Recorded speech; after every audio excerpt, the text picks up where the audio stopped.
Hi, I'm Reed Peterson, and welcome to Grief Refuge. Thanks for listening today and trusting Grief Refuge as a resource to help navigate your grief and cope with your loss.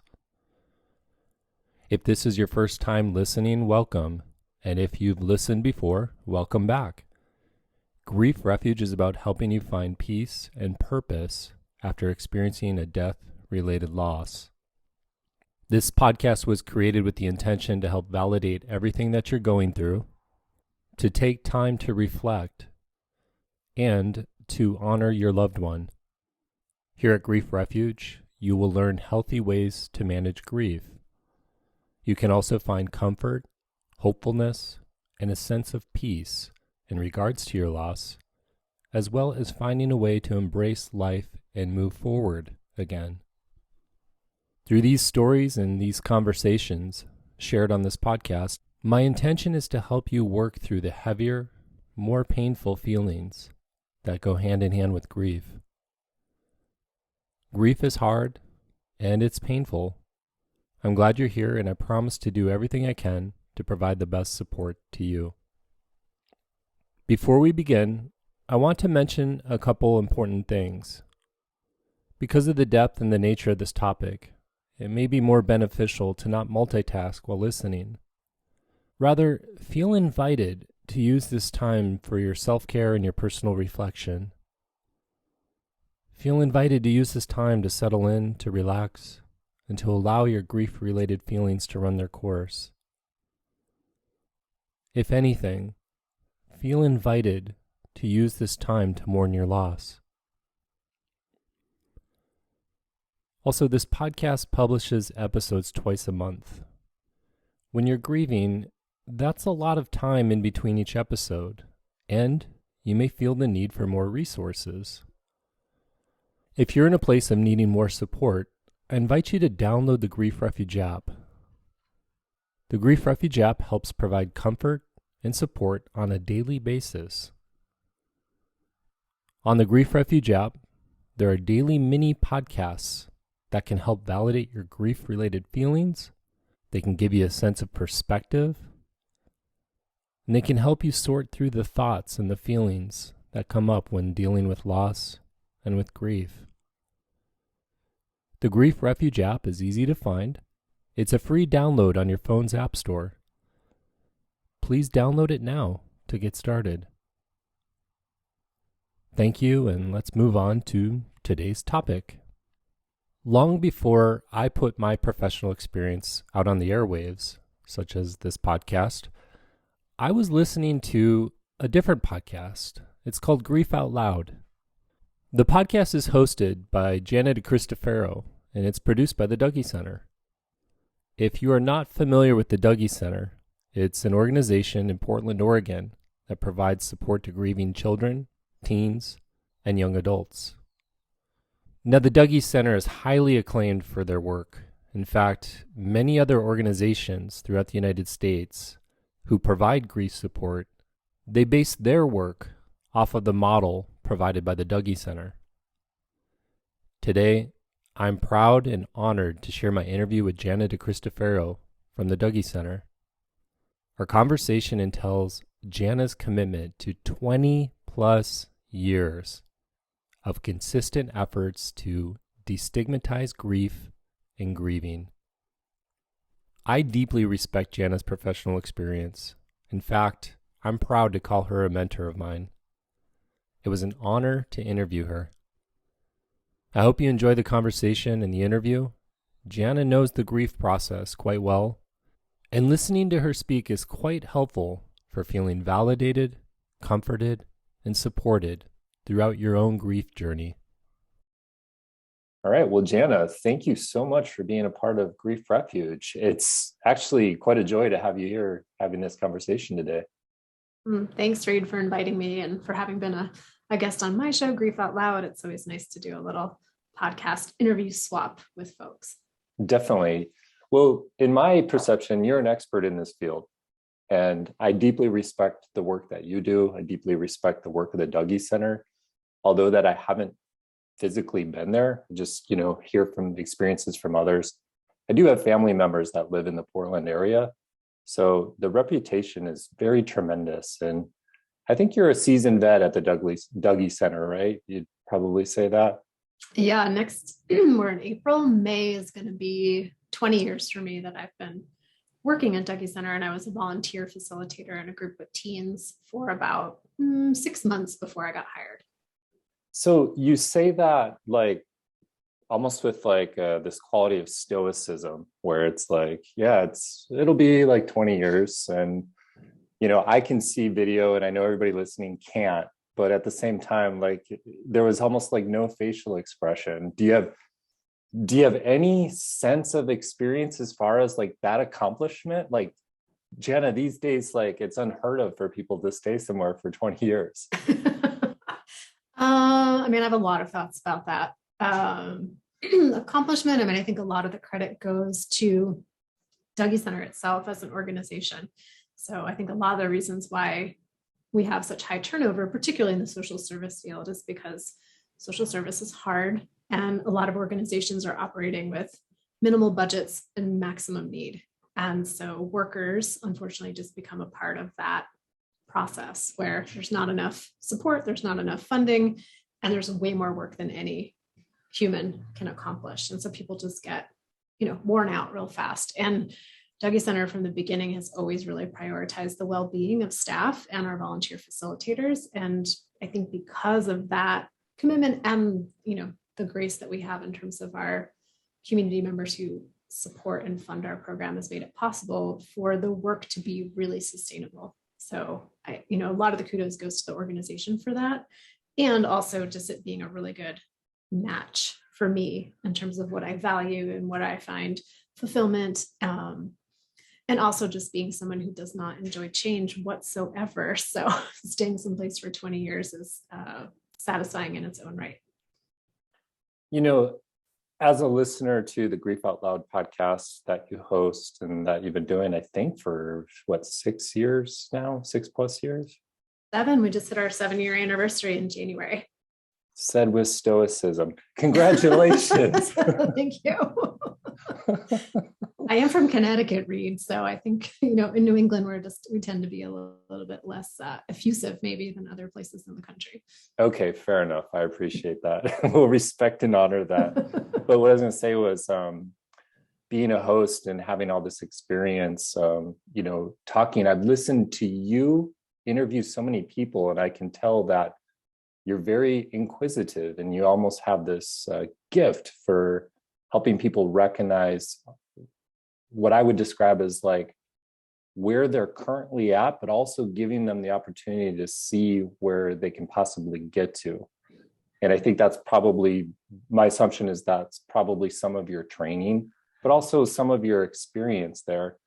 Now, I'll project onto you a minute, and I'll say that probably a worker in this field, you also would probably want to experience some growth too. So this is why I'm tying it all into this, such an accomplishment for 20 years at Dougy. And so it does lead to a question, Jana. What I wanted to ask in this projection, of course, was how would you describe the story of like your growth and your evolution as somebody who's worked at Dougy Center for nearly 20 years? I think back to when I didn't know what I was doing in my life. Well, I still sometimes have no idea what I'm doing in my life, but when I really didn't know what I was doing in my life, I did a year of graduate school in a community and regional planning program, which I still to this day don't exactly know what that was or how I got accepted, but it was like the rural arm of more traditional urban planning. And so I got in there to that program and realized that most of the time you're spent in the public eye doing presentations about strength, weaknesses, opportunities, and threats for community development and things like that. Basically, you had to like get up in front of groups of people and give presentations and talks. And I had 2 major fears in my life back in those days: snakes, which continues to be my number one phobia, and speaking in public. I was like the worst. And so I was like, I got to quit this program because I don't want to spend my working life talking to groups of people. And then funny enough, I end up at Dougy Center where I spend almost all of my time talking to groups of people. And so I think that's been the biggest transformation avenue of growth for me is to go from having so much fear of having to stand in a place of knowledge or seeming knowledge and convey that knowledge to large groups of people. And between trainings and just being in groups with people, and being on a podcast, that's what I spend a lot of my time doing. So when I look back at who I was at 20, gosh, I think I was 22, 23, and like shaking and sweating, having to get up on stage to give a 5-minute presentation. And now I get up and do, 2-hour trainings for groups of people and don't even often think twice about it. So I think from that perspective, that's been the biggest area of growth, which I think can sometimes be surprising because most people hear about Dougy Center and working in grief and loss, and the content is what hooks them. How do you sit with stories of death? How, where's the growth around that? And for me, it's really been more about that process piece and less about the actual content. So appreciate that. And then I know a little bit about how you started as a volunteer, but like, what was that initial connection? How did Dougy Center come across like your Rolodex? Rolodex. Well, we're really dating ourselves now. Back in the day. I was never fancy enough to have a Rolodex. I just had like scratch it notes all over the place. But yeah, if anyone has heard me tell this story, apologies, you're going to hear it again. I'll try to tell it in a little bit different way. But Dougy Center definitely came into my life purely by accident and a little bit out of desperation. So I had left that community and regional planning program, graduate degree program, and I was like, okay, I want to do something not that. So I ended up in a social work program. Not always really sure how I got there either. So I go through my 2-year social work program, get my master's degree, and then I need a job. And I was realizing that doing individual counseling therapy in a more traditional, like outpatient day treatment or inpatient setting just was not the right fit for me. It was too terrifying. And so I kind of gave up on the idea of working with people. And then I was like, I'll just go do statistics and data. It's much easier. I don't have to be responsible for the life of this T-table or this chi-square analysis. It's just what the computer tells me, and it's tangible, and I don't have a lot of input into it. But after about 6 months of doing that, I was like, oh gosh, I feel so deflated. Like I just got this degree, and I do actually like working with people in particular ways. So a friend of mine that had gone to grad school with me was like, you gotta go check out this place. They came and did a presentation in one of my grad school classes. Seems like your kind of spot. There's a lot of crying. There's teddy bears. I think it's called the Dougy Center. I don't know, just call them. So I was like, okay, fine.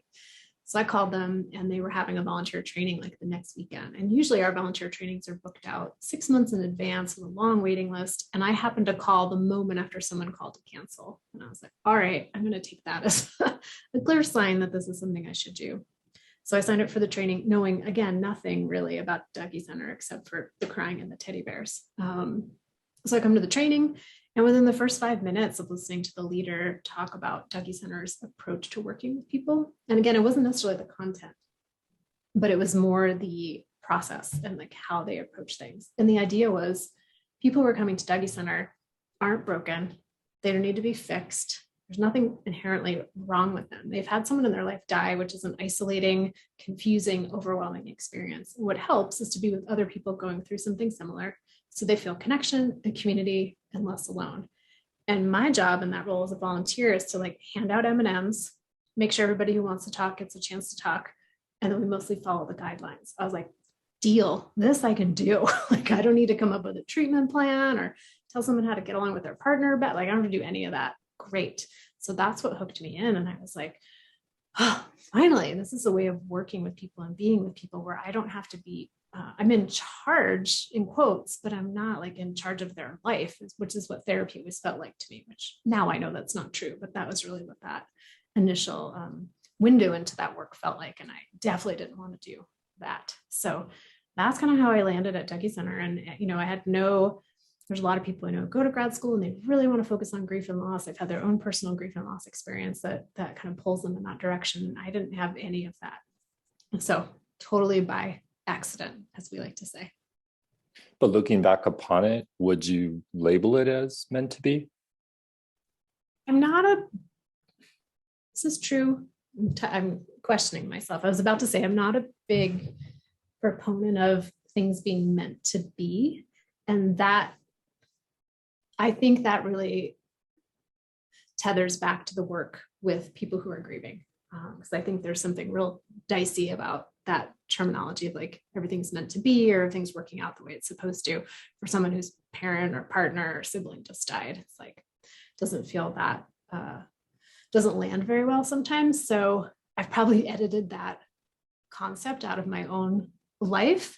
But I will say, I do think being in the social work realm and knowing what I know about myself, Dougy Center is probably one of the few places that I could have landed to do this kind of work. And again, mostly about that process and the model of approaching people as needing community and connection and not intervention. Yeah, thank you. I'm going to throw in a word there too. Hit me up and let me know if it's not going to resonate with you. But where I think you might remember, I come from the philosophy of companioning, studying under Dr. Alan Wolfelt, and it's very similar in some of the terminology.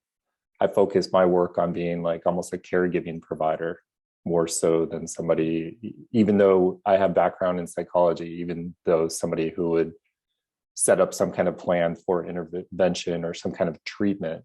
So that's the word I wanted to throw in there, is like, there's no need to provide treatment. It's just helping create that community, the community of support. And so that's where I was going to hesitate in having our conversation today, but I really feel inclined to ask, like, I would love to hear your perspective, because you're trained as a social worker, and that falls under the category of mental health in the United States. And I'd love to hear your perspective on if, in your opinion, and all the experience you've had working at the Dougy Center and with, the thousands of people that you've served, do you believe that grief support should fall under some kind of mental health model? Oh, that's a big question, Reed. And I usually defer to our Senior Director of Advocacy and Training, Dr. Donna Sherman, because she speaks so often and with great detail about, the push that's happening right now of creating, the prolonged grief disorder just became an official diagnosis in the DSM-5, and that's been in the works for years and years and years. And there's been a bit of a bifurcation in the field in ways that still overlaps. And it feels very up right now, understandably, and it feels very pressurized of people having to come down hard on one side or the other, which I don't tend to be inclined to do personally. And I think my original training is as a sociologist. Long before I got into like the study of particular individuals or groups, I was like, let's step back and look at what's humanity doing? So fascinating. What's humanity doing? So I think in this moment, I'm looking at it more from this really bigger picture perspective of like, what are people saying on either side of this? What's now turned into like a very bifurcated argument about it.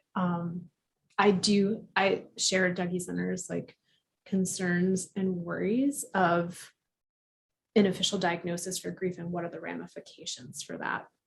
And still wondering, and then also sitting within the location we are in the United States, with the United States healthcare system, with insurance requirements, with people not having access to mental health care that's affordable without getting an insurance reimbursement for it. And then because of that system, you have to have a diagnosis, because there's just all this bigger picture stuff that kind of gets in the way of like really speaking to like, is that a good thing or a bad thing? Because it's so much more complicated than that. So I think we've done a lot of work in the last, 3-4 decades to de-stigmatize grieving and to bring new language and awareness. The idea that grief is not something you get over, and grief is not something that there's something wrong with you or you're broken or need to be fixed. Like we've done so much work to get there that I think there's a lot of fear that that work's going to get undone with this new diagnosis. And then I hear the other side of it, just like now we can get insurance reimbursement and people can access mental health care. That's fantastic. And is there some other way to do that? It makes me want to dismantle the bigger system because we end up like fighting over these tiny details and losing sight of like, why are we here? It's because the bigger picture is where the challenge truly lies. I imagine there's going to be some people out there who hearing like, here's this thing you have is going to feel very validating and it's going to feel very much like C to my friends and family who are wondering, why are you still feeling this way? Like, I have a thing. So that it might end up being helpful for them. But then there's also going to be the other side of it is people are like, see, you have a thing. That's why you feel this way. So I have a lot of thoughts right now, and I don't know if any of them are fully formed. But I do think it's an interesting time that it's happening too. I'm curious about I know DSM has its own schedule, but the fact that the prolonged grief disorder finally made it into the DSM just as we're hitting year 2 of a global pandemic, where the word grief and loss and death has been so much more on everyone's everyday radar, so to speak. So anyways, that's a little side note of like, why now is what I'm really curious about. Yeah, that's an interesting question to hold. And I appreciate your perspective. Yeah, it makes sense to me with all the complexities of it.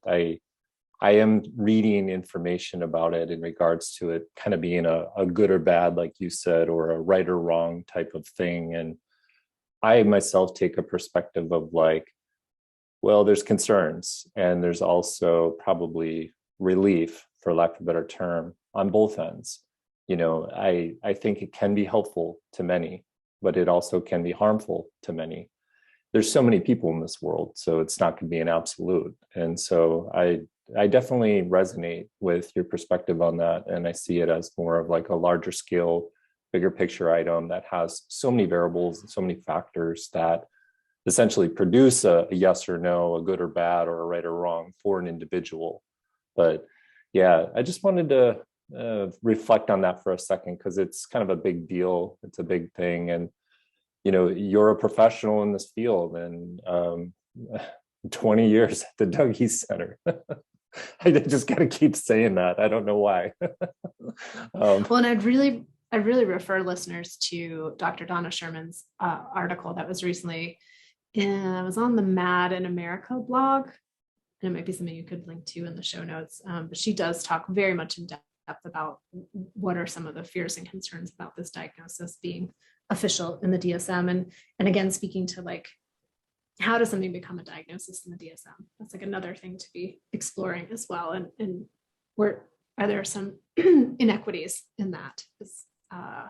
Or some, more complexity, I guess is the word I'd want to use for that.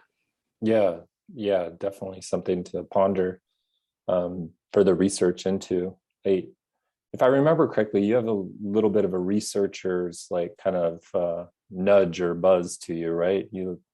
Are you a bit of a researcher? I'm a bit of a Googler. I would consider myself a professional Googler. I did have a little bit of a research background. That was like my first job out of graduate school. I've forgotten all of that.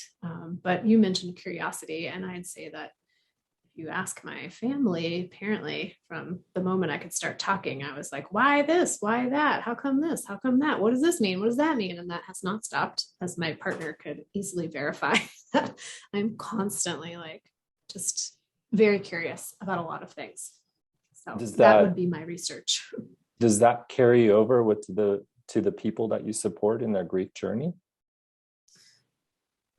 Yes and no. So, one of the biggest parts about the Dougy Center model is helping folks who come to the Dougy Center, the kids, the teens, the young adults, and the adults, get to know what they know about themselves and get to know what other people know about themselves, but not get to know what I know or what I think I know or what I want to know about them. So I think there's ways that my curiosity serves me in that I'm like, so I'm hearing like half of the room is sharing that in-laws have been really supportive since your partner's death, and half of the room is sharing that in-laws have been maybe more of a challenge or an obstacle since your person's death. And I wonder what it's like for you all to like hear from each other and how you sort of navigated that, right? So there's some curiosity versus me having more like outside of Dougy Center, I'd probably have more pointed curiosity that I have to scale back on when I'm at Dougy Center. So a lot of questions will come up of like, well, then what happened? And how did you answer that? And then what went over here? And I have to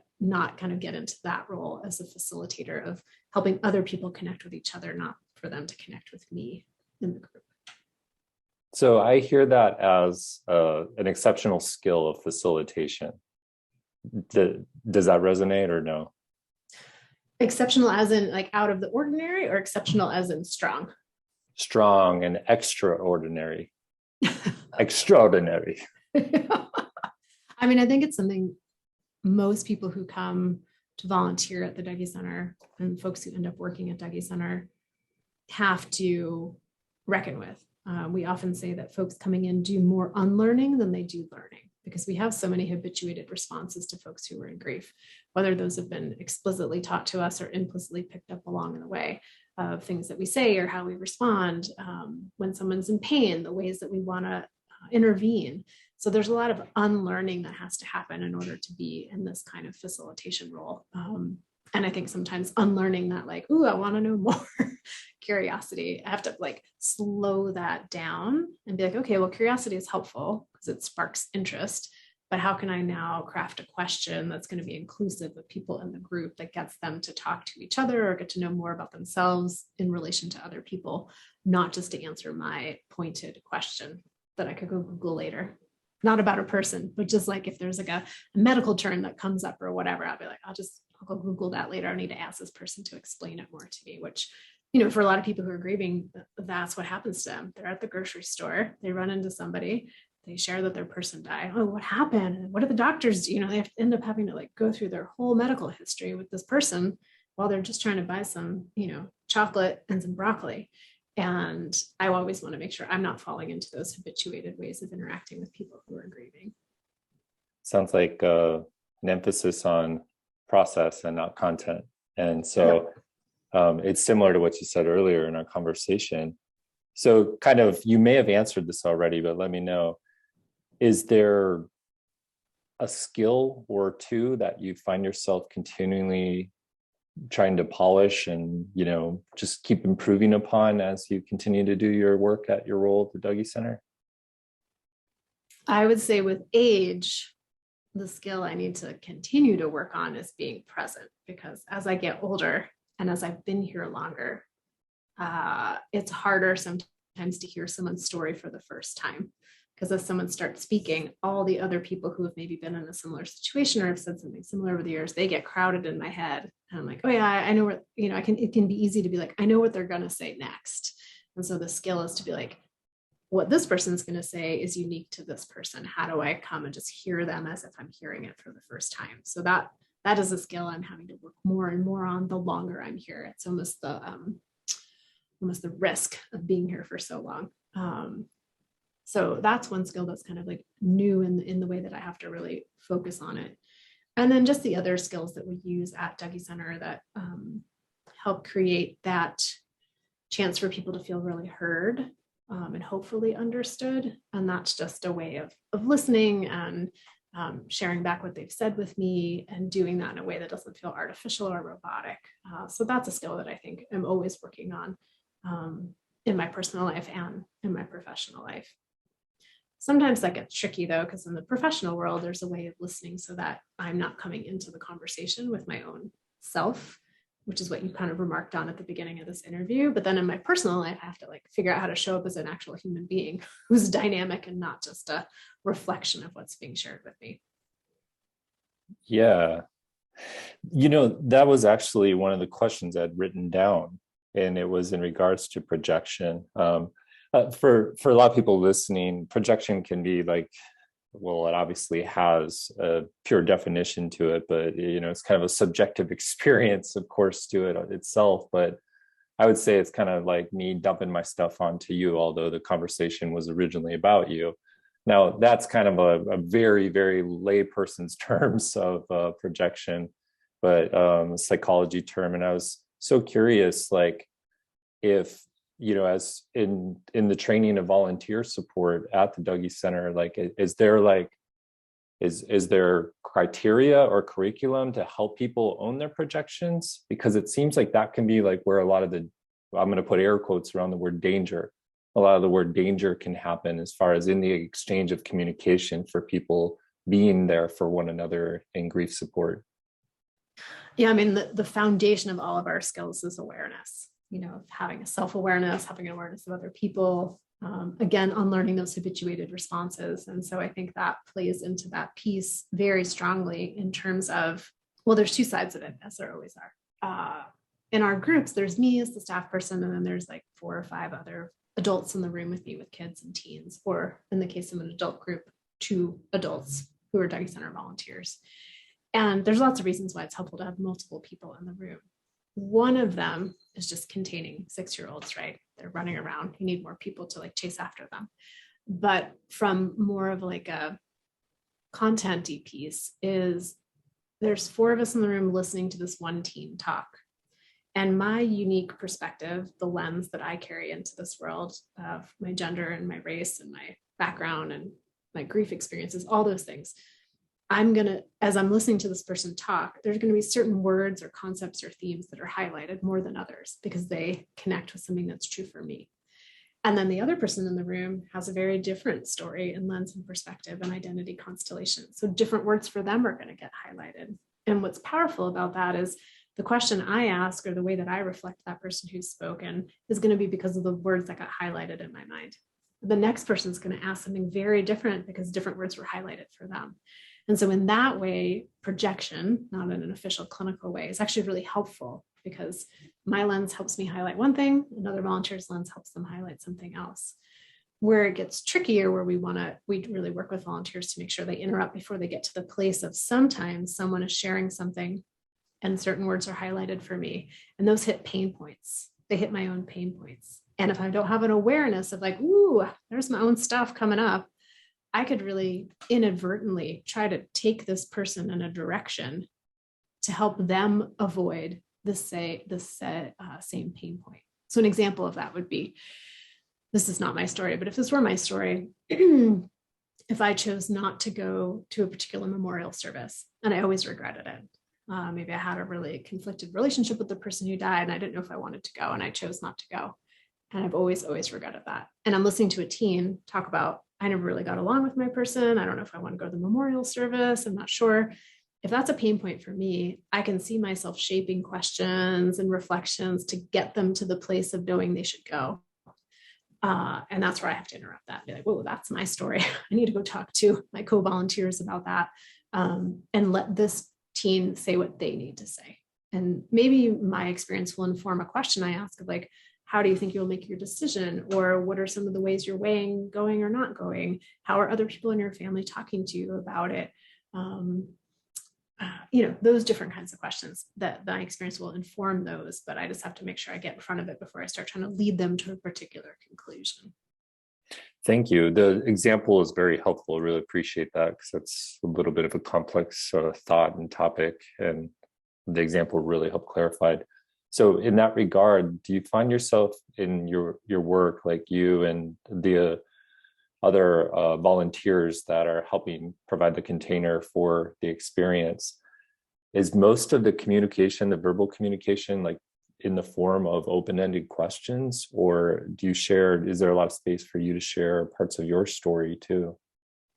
Yes, is the answer to that. So in an ideal world, every question that comes out of my mouth is going to be a beautifully constructed, open-ended question of like, how was that for you? Or what comes up for you when you think about that? And in reality, sometimes a closed-ended question is the only thing that's going to get generated. And sometimes for younger kids, it's really helpful to ask more closed-ended questions, because if I construct this wonderful, abstract, open-ended question and kids are like, what? They just don't understand what I'm talking about. So there's different ways that I might ask a question. For a younger kid, I might provide some options. If a kid says, I don't know, it's really scary to think about going to that memorial service. And I'll be like, oh, scary. And I might be like, what kind of scary? And maybe they'll have an answer. Or they'll say, I don't know. And I'll be like, was it scary like horror movie scary? Or is it scary like first day of school, you don't know what it's going to be like kind of scary? And so I'll give them some options to choose from.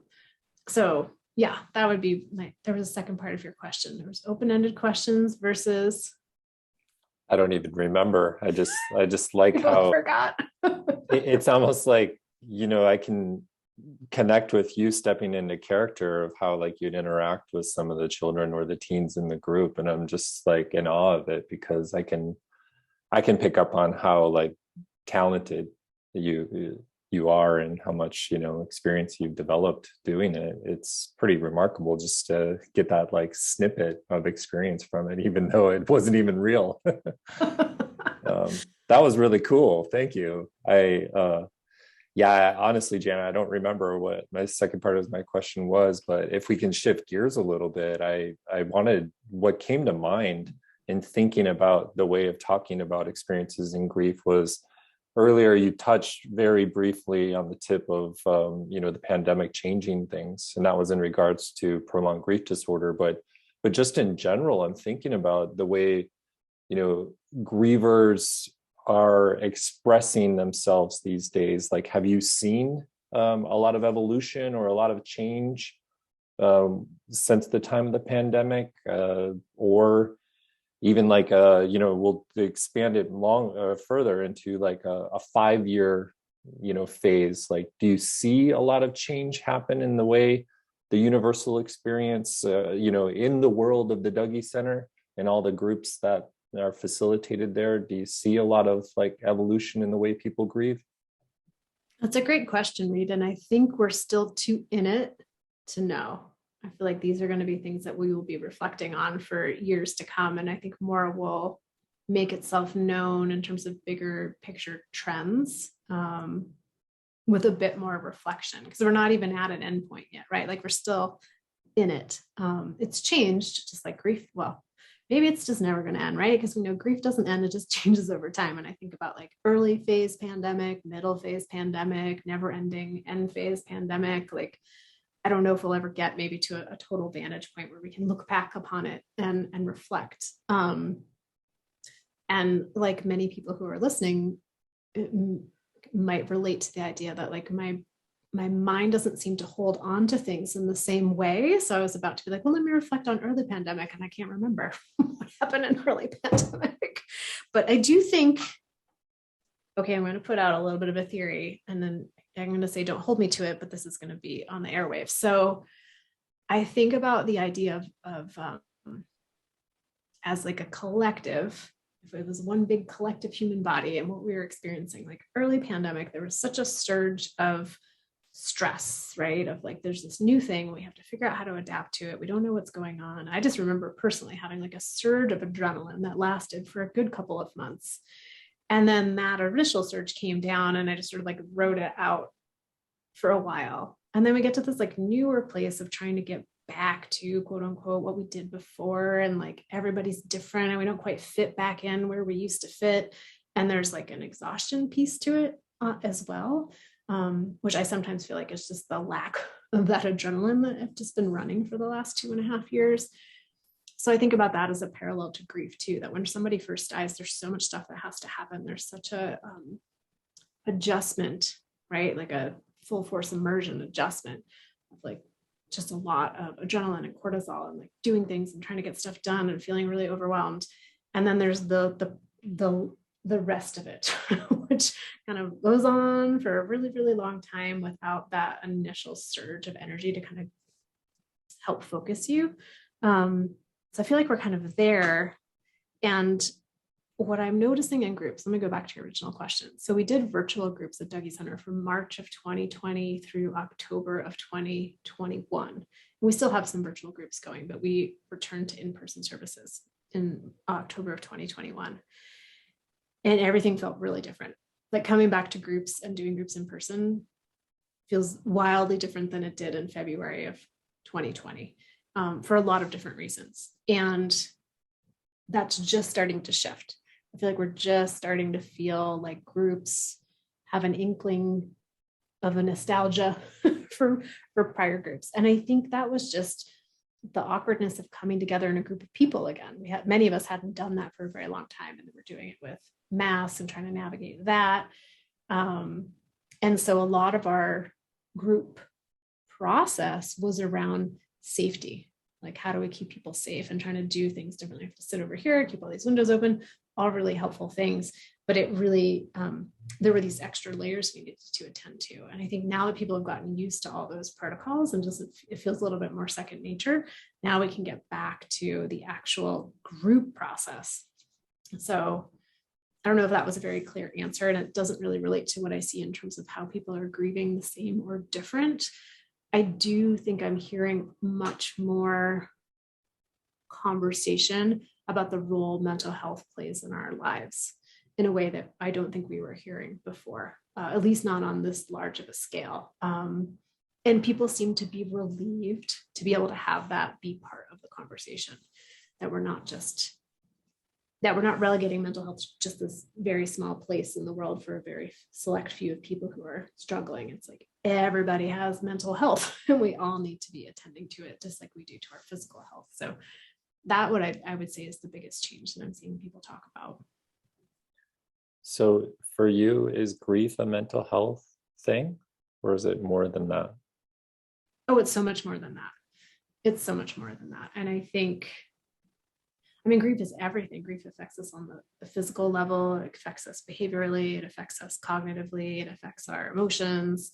It affects everything. It's a major, major change in our life, just the way I think the pandemic affected every level. So there's a lot of parallels with that.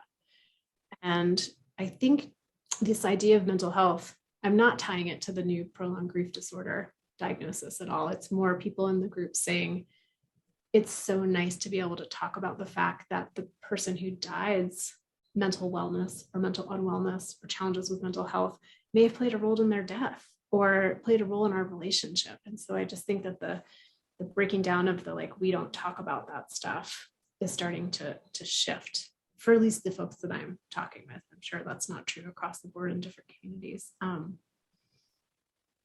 And I think also, and I hope this continues to happen, we seem to be hopefully moving away from, you start here like grief is the big universalizer. How do people used to say that? Death's the great equalizer. People love to say that. Death's the great equalizer. And I'm always like, no, it's not. In the idea that erases all kinds of things about gender and race and gender identity and sexual orientation and all the different layers that come in for people who are facing other forms of marginalization and oppression, bringing that into their grief. So we can't just say that because we've all had a mom die, we're the same. It's like not at all true. And I hope that continues to be an awareness that we build too. Well said. Appreciate the clarifications too. Interesting.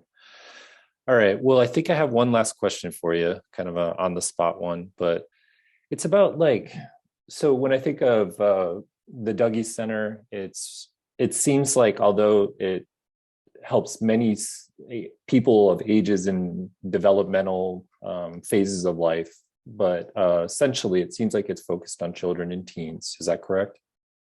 Yes. Sort of. I hesitate because we have a really robust program for folks who are young adults 18 to 40. And the bulk of the groups I do are for folks who are young adults 18 to 40. So I'm in this very skewed sample. And I always think young adults is a big part of Dougy Center. But in reality, there's it's a small percentage of the groups that we have. It's also important to know that every single group that we offer for kids or teens has a corresponding adult group. So we're serving just as many groups for kids as we are for adults. It's just that we don't have adult groups apart from the young adult groups that stand alone from a kid group. So all that to say, someone who's in their 50s couldn't just call up Dougy Center and come to a group unless they were bringing a child to the Dougy Center. So yes, the focus is very much on kids and teens, but it's also on families and on adults who are part of kids and teens' lives. Okay, well, I guess I walked myself into a trap, but where I was where I was going with that was what I've seen as I get more versed into a lot of the other programs and types of organizations that provide grief-related support all across the nation in the United States. I am noticing that it seems like a higher percentage. I want to lean towards majority, somewhere around 65, 70%, seem like they're focused on providing support services to children that are grieving, such as camps, such as other organizations, nonprofits, foundations, etc. And I was really reflecting on that and thinking where's the help for the adults? Is that only mental health? I mean, not only, obviously that's an absolute, but I don't mean it that strongly, but is it primarily an emphasis on mental health? So, okay, if I'm an adult griever, I'm 45 years old. So if I'm grieving, am I just going to be recommended to go speak with a counselor or, go to the hospice and join one of their adult bereavement support groups. And I'm just like, oh, how interesting that it seems like comparatively, at least through the filter of my perception, it seems heavily weighted into grief-related support services for children and teens, young adults. Well, not young adults in the regards that you just said, but minors, we'll call them. And so I was curious, in your thoughts on that. Like, do you see something similar, or do you think that it's very balanced as far as what's available as support resources for adults that are above 40 or something like that too? Question. And again, I have a skewed view because we have a national directory on our website where people can search for programs around the country and the world. And we primarily have ones that are focused on kids and teens, or provide service, at least as part of their programming, provide services for kids and teens. So I'm imagining there's quite a few things out there for other ages that aren't on our list. And so I might not be as keyed into them. I do think it's really one of the things, great things about Dougy Center programs are those corresponding adult groups, because the research has really shown that how supported kids feel and being able to adapt to the fact that someone in their life has died is directly tied to how well their adults are feeling like they can adapt to the fact that their person has died. And so by supporting the adults, we are supporting the kids. But your question is really speaking to the demographic of folks out there, maybe who are seeking out grief support and they don't have kids in their lives that are needing grief support. So like, where do they go? And I think for a long time, it was really those community hospice, hospital-based grief support groups. It's different in every community, but the demographics in those groups tend to skew a little bit later in life. So that's why we started our young adult groups. Actually, it was because we had a lot of people who were saying, like, I'm too old to come to your teen group, but I'm way too young to go to that community-based hospital support group because everyone in there is in their 60s or 70s or 80s, and I'm like 35. I need to be with people my own age. So that was a big consideration in starting our groups for young adults. I know there are programs similar to Dougy Center who are also serving young adults, which I applaud them and I'm grateful. There are a few college age-based programming. I always get the name wrong. I'm so sorry for those of you who this program. It's either actively moving forward or always moving forward. I think it's actively moving forward, AMF. AMF. And and I think their website is Hello Grief. So they're really focused on those college age folks, which is great. And then, there's a lot of other kind of organizations and movements out there that I think are focusing on that mid-range. I don't even know what the demographic is to say, like elder millennials, younger Gen Xers, I guess in that realm. But I think about modern loss. I think about Megan Devine's work. There's just a lot. The dinner party is also focused on young adults. So I think more and more that's coming into prominence for people, that we do need to support folks who aren't just coming because they're a parent of a child who's grieving, but they have grief in their own right. There's so many other programs out there that I'm thinking about, but I think about our podcast and your app and how it's trying to like create that community, even if it's just virtually, for people to feel less alone in that grief too. Yeah. I was very interested in hearing your thoughts on that. I feel like I'm going to take you off the hot seat if you felt like you're on the hot seat, but you're such a seasoned professional. I just can't tell if you're over there being like, stop asking me questions like that or not. That's what 20 years of working in this field will do. You have to have a very unreadable face in that way. Right. Yes. So Dougy Center's PR person decides to retire or resign. I'm sure the directors are going to be like, Jana, step up. We need you to fill this role too.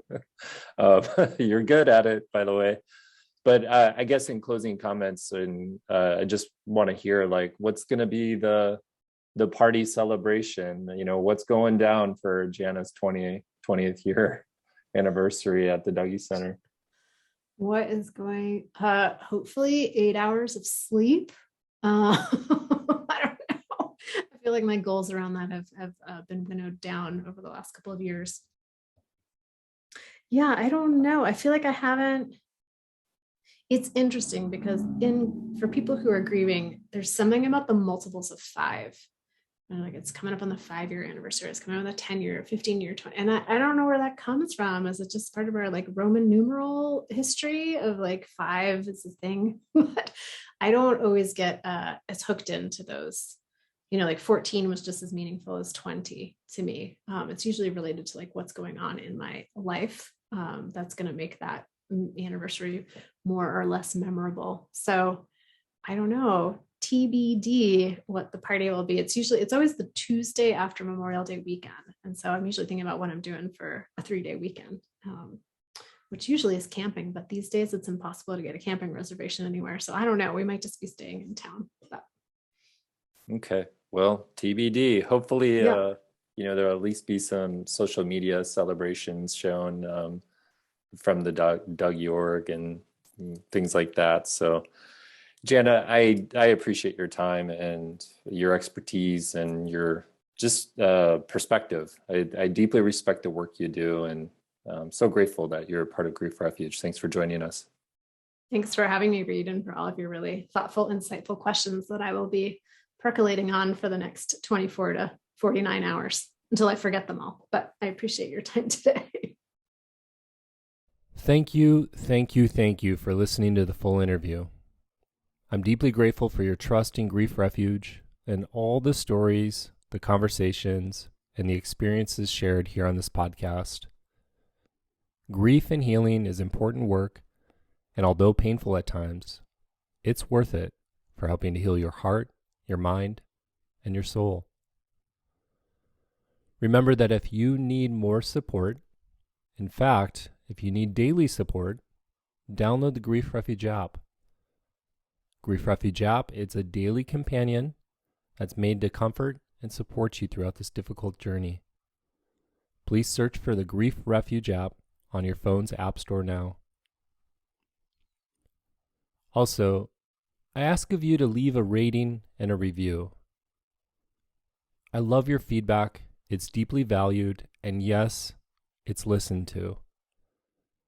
We want this Grief Refuge podcast to best serve your needs, and the more you let us know, the better we can provide. So please rate and review the Grief Refuge podcast on your favorite podcast player. Thank you. Take care. Keep honoring your grief. Keep listening to your heart. Be kind to yourself, and talk to you soon.